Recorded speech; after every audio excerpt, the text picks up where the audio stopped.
Coming to you from an empty stadium at a canceled Miami Marlins game, I'm RJ Balde, and this is the TRICHOMES Hash podcast. On this show, we feature conversations about trending cannabis topics. We also bring in industry insiders and influencers to discuss their point of view. In this episode, I'll be talking to Chris Day about the global impacts of the coronavirus pandemic and the common problems facing cannabis businesses worldwide. We'll also talk about his past work with MJ Biz Daily, his new global cannabis networking think tank, and much more. Without further ado, let's hash it out. All right, today I am joined by Chris Day, former VP of MJ Biz Daily and now co-founder of Project Evolve, a global cannabis marketing network built to drive event industry innovation and inspire fact-based, thoughtful solutions to challenging business and societal problems. Welcome to the show, Chris. Well, thank you so much. I really appreciate the invitation and happy to be here. Yeah, we're happy to have you, man. You mentioned earlier that you are right now in like the Denver, Colorado area, like on the border between the city and the mountains. So how's your quarantine been? How's your 2020 been so far? Well, 2020 has been a year of change, which I think is true for a lot of folks, and a year of reflection. I think there's great opportunity within it, in spite of all of the various challenges. That's how I choose to perceive it anyway. Mm-hmm. And the quarantine is not fun, I don't think, for anybody. But if I've got to be quarantined somewhere, I don't mind having a few thousand acres of open space out my back door. So could be worse. Yeah. Could be a worse location for sure. Yeah, man. I was like, at the beginning, I was like, I very much saw it like you just mentioned. It's a moment of reflection. It's a moment of change, sort of in many ways a sort of a reset of our clocks and how we perceive time, really, and a chance to slow down. But, it's been how long now? It's almost August. It's enough, right? Let's move on. I have you been feeling that? Of course. I really did feel first, let me caveat this. I would never wish this on anybody in the world, right? Like it's a bad situation. At the same time, I think there's an opportunity to see good in where you can. Yes. And I do think that there is definite benefit in putting the world on a pause at times, because depending on where you're at in the world, and certainly our culture, we drive people to the brink every day. And I think forcing them to take a breath for months actually is not a bad thing. And over time, I'm hopeful that we can see some benefit out of it. That being said, I am definitely done. I mean, most of my work is around the globe, and I'm tired of not being on airplanes and actually talking to my partners in different parts of the world face to face. I will never. You can put me on a million Zoom calls. I will always take an in-person meeting over a Zoom call any day. Sure. Oh yeah. There's no mute button when it comes to in-person meetings. That's for sure. And I feel like a lot can get lost in translation. It can. Through those virtual calls. I mean, it's still obviously, of course, essentially like important tool, especially now more than ever. But of course, obviously nothing replaces being in person with somebody. No, it doesn't. And, a large part of my career has been based on live events. Mm-hmm. And I have been encouraging people for years to adapt to technology and integrate a lot of the things that we're seeing happen into live events. So I think this will accelerate that tremendously and make people realize, that wasn't such a bad idea in the first place. But at the same time, right, it should have just happened on its own. Totally. I you know what? It is really astounding that ever since the beginning of the pandemic hitting the United States in a massive way, the massive amounts of change and adaptation that companies have made over a relatively short period of time in comparison to how long it usually takes for companies to implement any sort of systematic change or sweeping change has been really astounding. While like the quarantine has given us all a moment to pause and reflect, it's also sort of accelerated the action of many companies to implement changes that are beneficial to them and to everybody, but they might have been less motivated to do so under normal circumstances. For sure. I'm going to do a shameless plug for my website. The URL is alwaysdriveinnovation.com. And the whole premise of Project Evolve has been to talk to folks in the event industry, not just cannabis events, but event industry overall, about how do you innovate? How do you keep your audience engaged? How do you talk to them?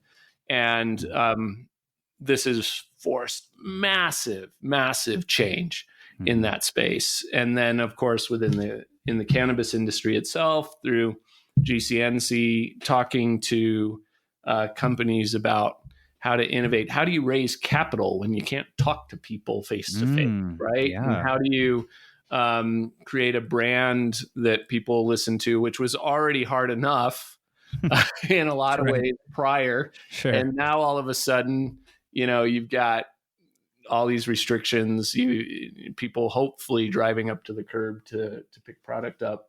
How do you innovate through all of that? So part of me is enjoying the fact that people who have been very, very, very stagnant in thinking about ways to innovate and serve customers better are now absolutely forced to innovate, whether they want to or not. Right. So to me, that's part of the win. Like I said earlier, I would not wish that on anybody, but the truth is we're going to come out of this with innovation having been a champion of people and business, and those who just refuse to change are probably now out of business. Yeah. And I don't want people out of business, but if you can't adapt and innovate, then you probably shouldn't have been there in the first place. Oh, yeah, totally. And I mean, those people would have found that lesson eventually, right? It might have taken a bit longer under normal circumstances. Yeah, for sure. So like I said, I can't harp. All of us have heard incessant talk about what we should be scared of. And I'm all for safety and taking care of each other, and we should do that, but we can't be scared anymore. We have to move forward. So tell me about your history. Was your first venture into the cannabis industry with MJ Biz Daily? Yes, I've been watching the industry for quite a while, but the background came from over 20 years running advertising agencies and public relations shops. So my background really is a brand architecture guy with a lot of influence in event deployment and, helping people think through really complicated marketing challenges. And the ad agency world is fairly brutal. I had a very successful career in it, but it got to the end where I just felt like I was a mercenary for hire. Oh. And I wanted to work in a space that hadn't been all figured out yet and had a lot of challenges, and where I felt like I was doing something that could benefit the greater good. And so the cannabis space certainly provided, frankly, all of that in a myriad of ways. And I had received a call from one of the founders of MJ Biz asking me to come talk to them about MJ BizCon and MJ Biz Daily and the brand, and how we might be able to scale that, because clearly it was a very fast growing company and event series already when I came on. But it could benefit from a lot of my experience in how you create communications and brand structure, and frankly, even cause-related marketing programs. We did a lot in the cause marketing space that I'm very proud of as well. Oh, nice. So I didn't, coming in, I think I came in knowing what I know about marketing, and knowing that there were some very significant gaps in my knowledge set around cannabis. And I really spent the first year just talking to every single person I could about all the different aspects of the industry. And there, frankly, was no better place that I could do that. Yeah, you're right about that. And it was successful. We took that on a great journey, and there's lots of new awards now on my resume. Yeah. But I was excited and proud to be part of it, and frankly, to learn a ton in a very short period of time. For sure. Yeah, you said you were looking to get into a space that didn't have everything figured out just yet, and boy, you found that space. The cannabis space is certainly not figured out just yet. That's for damn sure. It's not. And when you look, I mean, I love working not only in the US markets, but around the world. And there's so many trends and cycles and different perspectives everywhere about it that I'm pleased by the fact that even now, I've shifted into Project Evolve and the Global Cannabis Network Collective. I'm still learning every day, and being able to talk to people in places like Brazil and Ecuador and Colombia and Malta and Germany and Australia. We're starting to explore what's going on in Asia and South Africa, and being able to contribute where I can to global connectivity and discussion around this plant. It's awesome. Yeah, it is, such a great unifier. Cannabis is. It's sort of like a line you can really sort of draw in through so many different cultures and communities and places throughout the world, historically, medicinally, recreationally, holistically, spiritually. It really is a great connector. So how long ago did you start at MJ Biz Daily? So I came in at the very beginning of 2017, end of 2016. So the show was really, the MJ BizCon was really shifting from what had been a fast growing, but still mostly regional kind of platform into sort of the global beast that we created, as the dominant cannabis conference in the B2B space around the world. I truly came into it simply as, hey, I'm a marketing guy. I know brands and I know events really, really well. And being very open to the rest of the industry with teach me about the industry, teach me about the plant. I want to know the science. I mean, the first thing I did when I came in was went to a science conference on the West Coast to really understand a lot of the background and hear from researchers from around the world about what was going on. Because I, like everybody, I had a very limited and spun version of cannabis. I knew it was spun. I've been in PR and media relations for a long time. So I got that aspect, but I really wanted to hear from people that were working with it on a daily basis.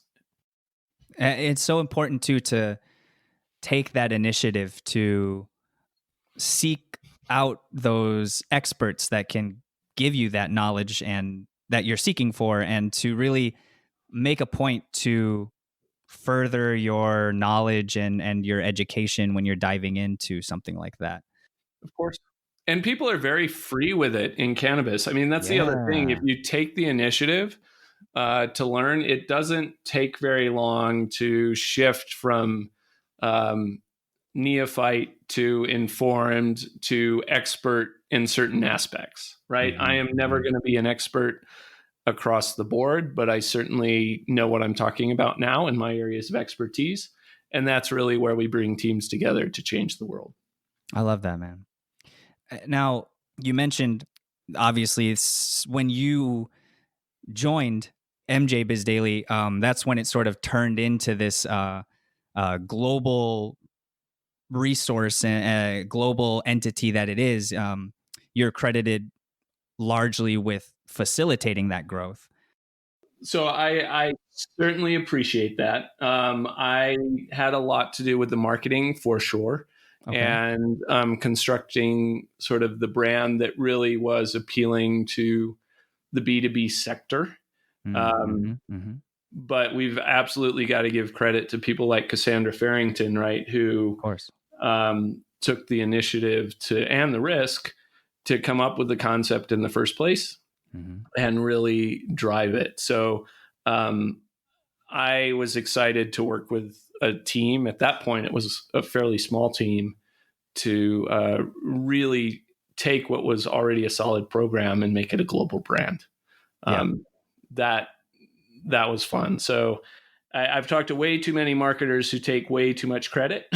So I want to caveat everything with, hey, I loved it. And yes, I've got the design awards and the positioning awards and all that. But it takes a huge team to make something like that work.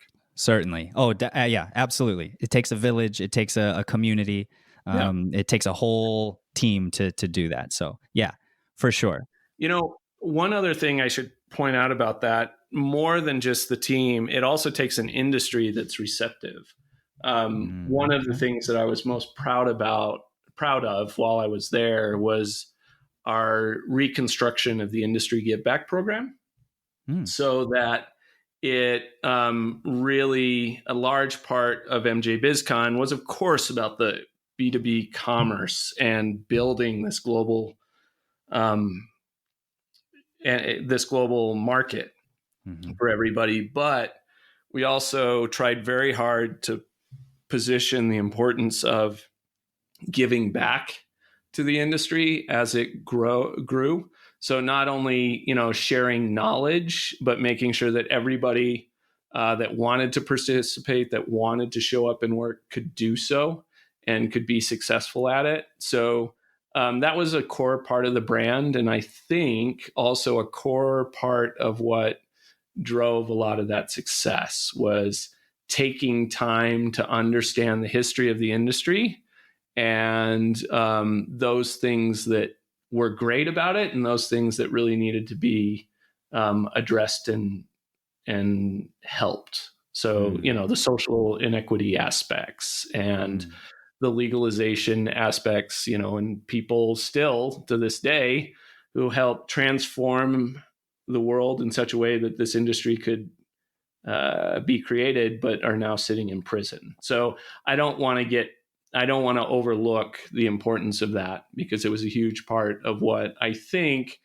made MJ BizCon successful, was because we addressed all of those issues, and it wasn't just about the business. It was about building an industry that was good for everybody. Absolutely. Yeah. And that is an honorable and important undertaking to attach onto your model, because I think certainly with the conversation right now in this nation regarding the systematic racial injustices in our societal systems, in our industries, in our federal and local governments, with the conversation highlighting that, the conversation about that specifically in the cannabis industry has certainly increased as of late, but I feel like it's still a majorly underspoken issue or aspect to the cannabis industry, it being that social injustice that certainly needs to be addressed. It does. And look, from a historical perspective, I think it's really important to acknowledge the roots, right? Because if you go around just asking people, if they have issues with social inequity, they're going to say yes, right? But most of them, some won't, and those people we deal with. But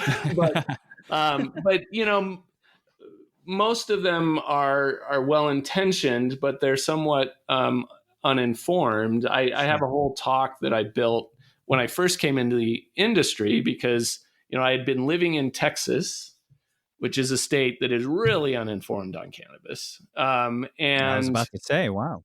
Yeah, and so when I came back into Colorado, I was invited by a couple of different business groups to come back down to Texas and talk about it, which was great. I loved it. But I had to build this whole history of sort of what's been going on for a couple thousand years, with a focus in particular on the last, since, let's say, the mid 70s, right? So, and it's not great, but the other aspects, and part of why I harp on this so much, is it's not just about the United States, it's about the global marketplace. I had the opportunity to work with a number of companies, and the GCNC has a number of members in places like Colombia. And if you look at the position that we put the entire cannabis market in from the 70s to today, we actually jacked up the entire country of Colombia in terrible, terrible ways. To this day, a lot of their banking system, right, still is scared to death, even though they have a whole legal framework of banking correctly down there for cannabis companies, because they don't want to piss off the US banking system because our economies are tied. So I think people don't completely understand the ripple effect of how we behave.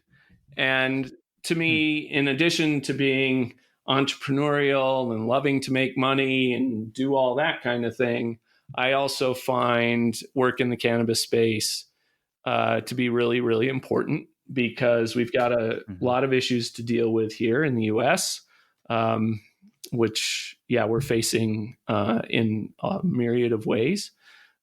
But we also have global responsibilities for this industry that we need to fix, in my opinion. And I'm willing to put time and effort and money behind that. Sure. And to find that balance of wanting to maintain growth, but also give back to the community and to spread this awareness and education, even more so than awareness, is certainly paramount. And how difficult is it for you sometimes to achieve that balance between wanting to grow as a company or a brand or anything of the sort, and still maintain that, I guess, moral compass, for lack of a better phrase? Yeah, well, for me, it's not difficult at all, because I can't do it any other way. And I don't believe in it. And I think there is a moral obligation and responsibility that should exist within all businesses to make an attempt to lift all boats. Now, you cannot ever assume that you're going to be 100% successful with that. And I'm a realist. I understand the challenges we face in the world with a lot of that. At the same time, you have the ability to allocate time towards organizations that further these initiatives. You have the ability to make sure that when you're asked to sit on a podcast, that you bring up the topic so that it gets covered, right? And I'm happy to be part of that.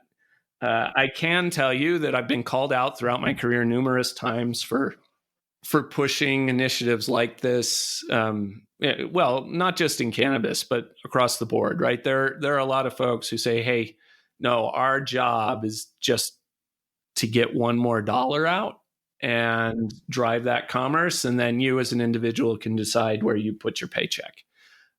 But I don't tend to believe in that, whether you call it conscious capitalism or you call it charitable giving, I don't care.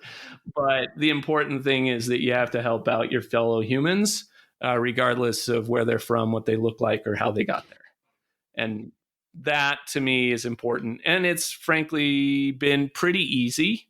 Once people know that that's important to you, you attract others of similar mindsets. And I feel like there's an appetite for that now. People want to support companies that also support good things or causes that resonate with that consumer personally. I certainly feel like there's an appetite for that now. Yeah, and some people want to be actively doing that, and some people just want to throw money at it. And frankly, those people who just want to throw money at it, I'll take your money and help you do that. Right? Sure.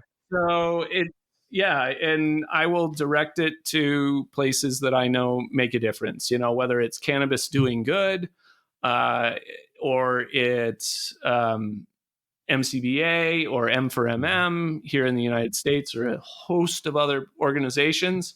And there's, a lot of global organizations that people can support as well. And the thing I think people miss, and it's a key part of, frankly, every brand I've ever consulted and any event I ever do, is that there is a positive business benefit to helping others succeed. And my entire network that we have for the Global Cannabis Network is based on the notion that every member, when they sign up, commits to giving some of their time to helping other businesses succeed. That does not mean that you need to cough up all of your proprietary secrets, but it does mean that there are a lot of businesses around the world who are facing the same challenges that you are. And if you figured it out, you should help others figure it out too. Because if you do, it makes the market even bigger, and it ultimately makes you both more successful over time. Whether you take that approach to business or you take that approach to social inequity problems, it ultimately works, and it does come back to you in spades. I happen to believe, that whether you call it karma or anything else, that does come back to you. But if you don't believe that, that's fine. Just watch your bottom line over time. Right. It will make a difference. Certainly. And, obviously you have extensive experience with the global markets and the problems that unify all of these global markets that need solutions. One of which, of course, is the pandemic again. And I was given this note before we started recording here because, obviously MJ Biz Daily makes most of the money out of sponsorships and conferences such as MJ BizCon, which is what we mentioned earlier. And I understand that MJ Biz Daily has had to make some pretty drastic internal changes as a result of the pandemic that hasn't really been covered too much. Do you know anything about that? I am not authorized to speak for them anymore at this point. I mean, that was part of my previous role. So what I will tell you is that I know the current leadership of MJ Biz is like all other companies working to find the best solution to deliver against their business promises and retain as many people as they can. Being the voice in a lot of ways of the cannabis industry. I haven't seen them cover that. That would have been an editorial decision. And, I I'm mumbling a lot because there is certainly, a lot of my friends who I worked with there who are now pivoting away. And there are a lot of friends I have still within the company that I wish the best for. And that will always be true. And what I will tell you is, if they called me up today and said, hey, what was this particular detail, or we need some help there, I would still do it because I have great respect for Cassandra Farrington. She was a large part of the reason that I came to MJ Biz in the first place. And I continue to have a ton of respect for her and the leadership team that's there guiding that company. So I wish them all the best, and I want them to succeed. Gotcha. Totally. I didn't mean to put you on the spot there and try to get you to give me a scoop. It's fair. Totally. It would be worth talking to them and getting their perspective on, how the pandemic has affected not only the cannabis industry, but also news and events. For the first time in a number of years, I got to attend an MJ Biz event as an attendee when they did, I think they called it MJ Biz Direct. I'm used to calling it MJ BizCon Next because that was our New Orleans show. But it was MJ Biz Direct, and it was all virtual.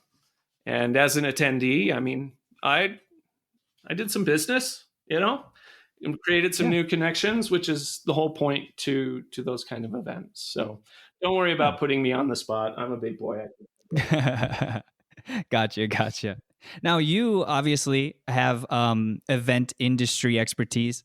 What is your personal opinion on how these virtual versions of these events compare? Obviously, of course, they're not the same as the actual physical events, but how are they, in lieu of having a in-person event? Yeah, they're not great. People are doing it because they have no other choice. I think we're learning a lot about technology that will make live events immensely better in the future, because we'll have all these new adaptive tech approaches to networking, to follow up, to live casting things that events previously had been hesitant to integrate. But overall, I'm not particularly happy with it, because if you look at how people are structuring them, for the most part, they're all just sort of looking at each other going, well, those guys did it with Zoom, and these guys did it with a Google product, and every event company in the world has come up with the best and greatest mousetrap, right, for doing a live event. And from the attendee perspective, they're pretty much all the same. And it's a lot of work, and the attention span of people is not good for sitting behind a computer attending a virtual event for 6 hours, right? And it doesn't really create the kind of relationships that people look for in events. Yes, we all have done some business via virtual programs, but at our root, humans are social creatures, and we need interaction, and that's how business has been done, and it's how business will be done in the future. But this is going to be an opportunity for integration of things in the long run, I think. Yeah. Now, let's get here to Project Evolve, because we have briefly mentioned it a few times already, because your experience has led you to create this global cannabis network collective, which you're calling Project Evolve. So can you tell me a little bit more about what the company does? Sure. So Project Evolve itself is a marketing and communications think tank. We have two industries that we focus on. One is the event industry at large, and the other is cannabis. The reason we chose those two industries is because that's where I like to hang out. I like Nice. those spaces, and I can be helpful to people there. For the sake of this discussion, we'll focus mostly on the cannabis industry side of the company. When I shifted out of MJ Biz and was trying to figure out exactly what the next steps were that I wanted to go down, I had already been contemplating certain elements of Evolve, in that I've always been one that really wants to work with companies to become their best, right? Within my area of expertise. I am definitely not your CFO, and I am not going to be your COO. But when it comes to brand and communicating with clients and thinking about, from the beginning of when you start talking to a customer, whether you're in a B2C or B2B channel, all the way through to the point where you are, you've got them and you're now sustaining a relationship, that's my wheelhouse. And within the cannabis industry, it's so segmented because and siloed because of all of our different laws and systems. And I have a long history of working internationally. And so I wanted to build something that would bring together the best of the best around the world, who had solved a lot of these business problems, who had navigated the most complex licensure issues, that had figured out different aspects of cultivation and optimization, whether you're outdoor, indoor, some sort of hybrid approach, and really give people a place where, if you're serious and you're in one of these international markets, then I can create a network for you that will help you scale your business faster. At the very simplest form, that's what we're doing at the GCNC. But we're only doing it with people who have proven that they are indeed committed to the types of values we've been talking about, that they are multinational operators, and they're willing to participate in certain levels of knowledge share and optimizing deal flow. It's lacking in the international markets, and so we're helping to bring it all together. Got it. When did Project Evolve start? When did you start that venture? Well, if you look at the Secretary of State site in the state of Colorado in the United States, it will tell you that it was in mid-February of this year. Okay. So of this year. Yeah, the networks and the people, if you look at how long I've really been working on bringing folks together in the space, you could go all the way back to 2017 on day one when I started in MJ Biz. But in this current form, it really was the beginning of this year. Now, tell me about your vetting process for the different clients that you work with. How do you sort of make sure that they're aligned with what you can do and what you can offer them, and the goals in which they're aiming for? Yeah, well, most of the members come to us through referrals, first of all. Okay. And so there's some natural selection there. If you look at our website, you will see we've got a truly world-class advisory committee of people that can help me to make sure that if somebody is that I don't already know and is applying, and they're claiming, their research and their innovation aspects are top-notch and new and different, and I've got people on my advisory board who actually know the details of the science and can help me evaluate truth from fiction. And then That's key. It is the advisory board and the extended network that advisory board has is probably, I would say, the most networked in the world. And so there is that. And then subsequently, we also put people through an application process. The first part of it is fairly straightforward. It's pretty easy, but it's sort of that gentle way to make sure they're legit. And then we have a follow-up application that comes after that, which people also have to respond to. I'm not trying to make it overly difficult, and I'm not trying to make it elitist. I just want to make sure that we've got legitimate operators who are multinational in their areas of expertise, or are highly likely to be multinational in a very short period of time to help drive conversation and deal flow. It is truly a network for the most serious players, and then helping them to play seriously more quickly. How often do you get inquiries from a non-serious company? And how long does it take you to realize that they're not as serious as they might want to be? Well, there's a lot of people who are aspirational, and I'm happy to help them. Sure. Normally, they just don't get access to the full network. And frankly, when we put out public content, we did a piece the other day it was a webinar that we did with some of our members that was looking at the intersection of business and science, right?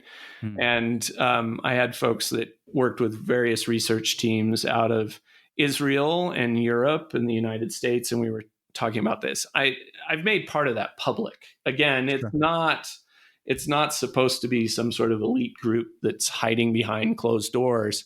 It is a progression, and we're trying to build the industry up. So yes, there are a lot of people that you'll hear from on a daily basis who are asking questions. And the simple question to ask is, well, where's your headquarters and how many countries are you currently operating in? If they can't answer more than one, then that's the first barrier. It doesn't mean we don't want to work with you. It just means that the full membership's you're not eligible for it. But you can participate and look at content and that kind of thing. From there, it really is an ongoing just sort of maturation process for companies and working with everybody. So I don't turn anybody away.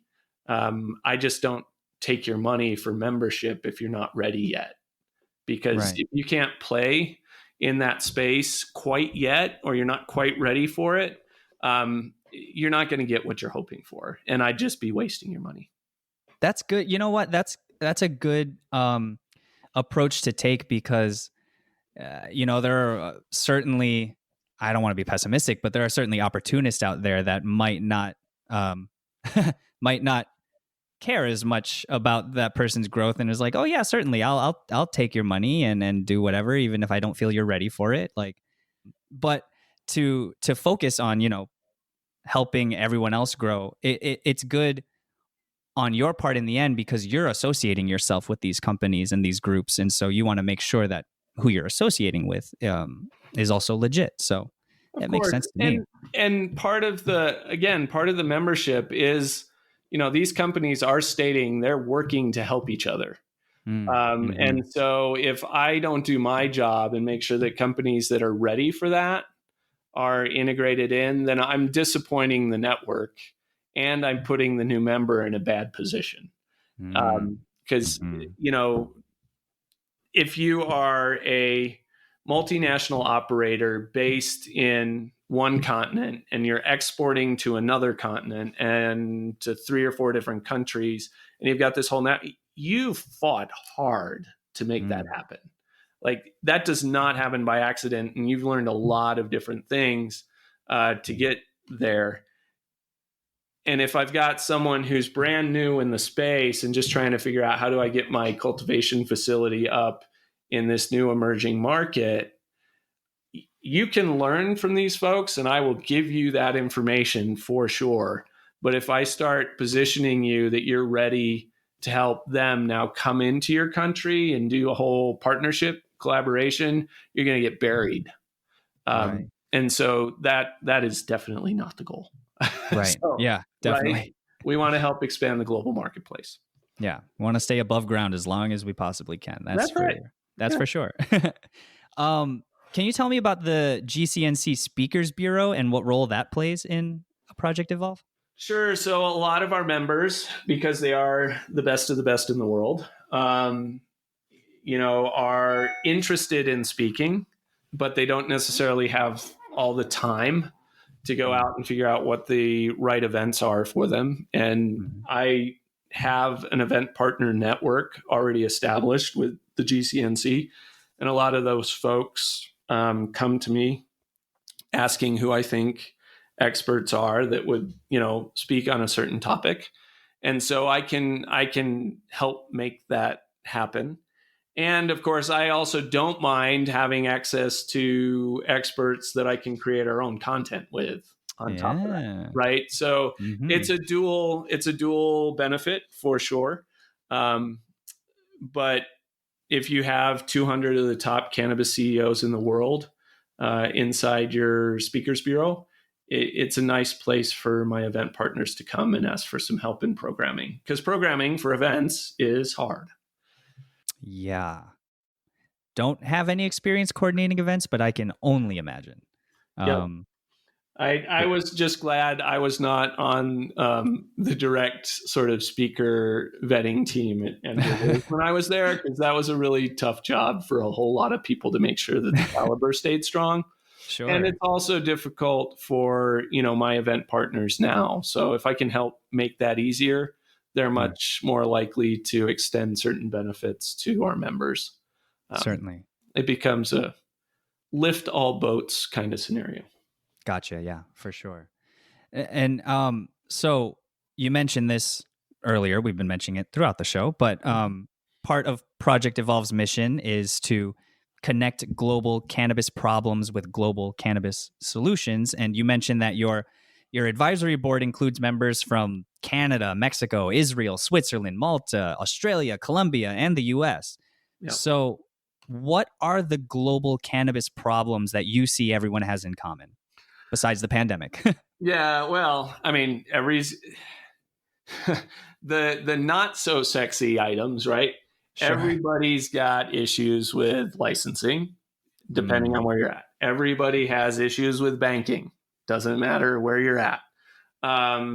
Everybody has issues with lack of knowledge of the potential consumer base about cannabis, its benefits, any risks. And all of those things are faced by every market, whether it's a new state in the US or a new country somewhere else. And everybody has to figure out how to navigate that every single time. And so things like that are consistent. The United States, because of sort of our culture and the way in which the industry specifically was built here, has a much higher awareness of things like the social inequity issues. If you go to other parts of the world and you ask, people will acknowledge that those things exist everywhere, but they will be far less likely to talk to you about it. So I do think that, there's a continued opportunity to elevate those kind of discussions globally as well. But most folks on most days are focused on things like, how do I make sure I'm compliant in my country? And how do I make sure, we've got labeling right? And so we connect people on those types of topics. And then anytime we have an opportunity to talk about some of the others, we do that as well. And I certainly create my fair share of opportunities to talk about them. Yeah, certainly, which is, of course, as we mentioned, a very important endeavor to take on. Yep. Now, I was looking through Project Evolve's sponsorship file that you have. It's a PDF document that's on the website. Yep. At the very top of it, it says in big letters, "The moment you stop growing is the moment you start dying." How exactly do you apply that philosophy to the event industry and those that you work with? And how is that particularly relevant now? Well, I think it goes back to all the way back to when we started talking today, right? Innovation is normally something you willingly participate in. In the time of a pandemic, innovation is something that becomes a necessity of existence. Yeah. And if you look at the history of business over time, and I don't care what industry you pull from, those who get to a point where they go, hey, I'm too big to fail, right? We've heard that before. Sure. Or I am, everything that we're doing is working right now. And so don't fix it if it's not broken, right? That's another thing that we hear all the time. And the truth is that the world moves too fast. People change, things shift. And so even if you are in the lead, anything at any time can completely change the landscape for you, and you have to continue to grow. It's, I think, looking at the cannabis industry, if you want to take a look at MJ BizCon as an example, clearly the global dominant player, right? Up until December of last year. And through a pandemic, it has leveled the playing field for events in cannabis for a lot of players.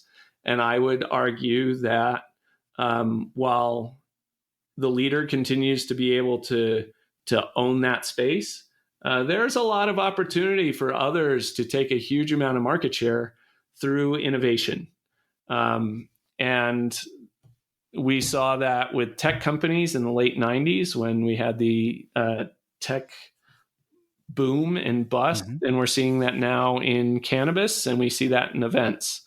I don't know if you saw, but today, I saw it today. It may have been over the last day or two, but CES announced that their show is going to be fully digital this year. Yeah. Right? I did hear that. Yeah. Holy cow. We've got to watch that and see how they pull that off.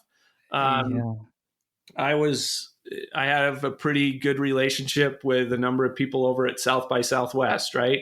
They got totally caught off guard because they really had the worst timing possible, where South by this year was scheduled to happen essentially the week that the country shut down.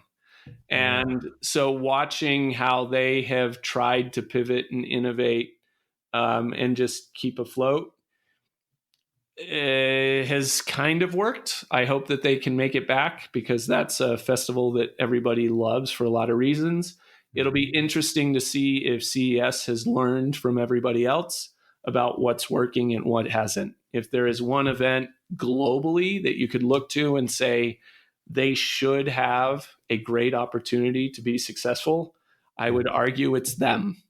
But we'll all get to see how that works, and I will turn it into a case study regardless of whether it works well or doesn't. Yeah, certainly. Yeah, that was I had to read that headline twice when I saw it.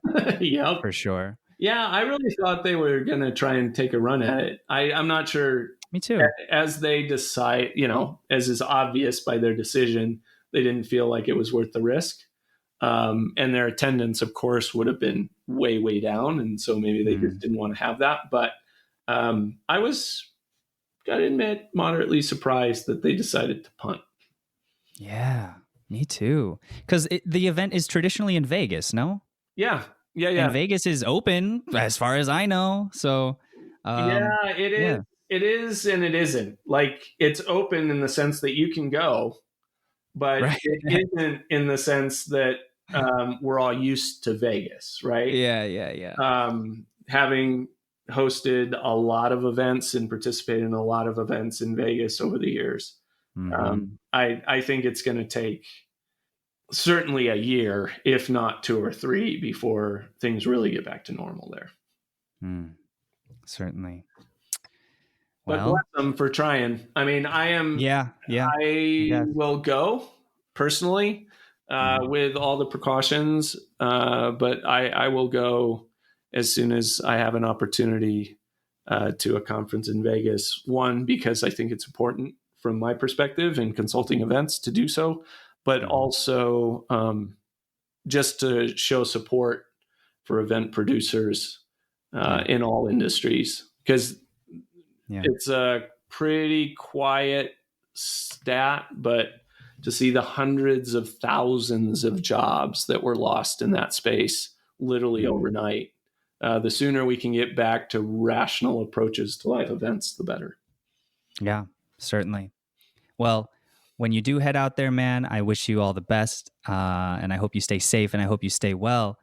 Before we head out here, where can our listeners find what you are up to and what Project Evolve is up to? Well, you can certainly visit alwaysdriveinnovation.com/cannabis and get sort of the website version of what the GCNC is up to. I am not hard to find on most of the social media platforms. So at CDay on the Edge is Twitter.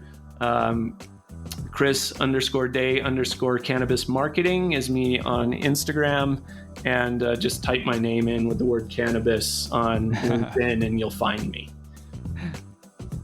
Well, cool. Chris, thank you so much for taking out this time of your day today.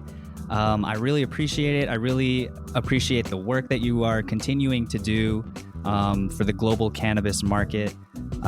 Keep up the good work, and when it's safe again, maybe we can meet up in Vegas. I would love that. Let's do it. My thanks again to Chris Day for joining me. If you are a member of the cannabis community and have a story you want to share with us, we would love to hear from you. You can reach the show at hashitout@trichomes.com. You can help others find the show by taking a moment to subscribe to the podcast and write a review. You can also join the discussion with industry insiders and get your voice heard by joining the community at trichomes.com and following us on all social media. Hash It Out is produced by David Fortin and presented by trichomes.com. I'm RJ Balde. Thanks for listening.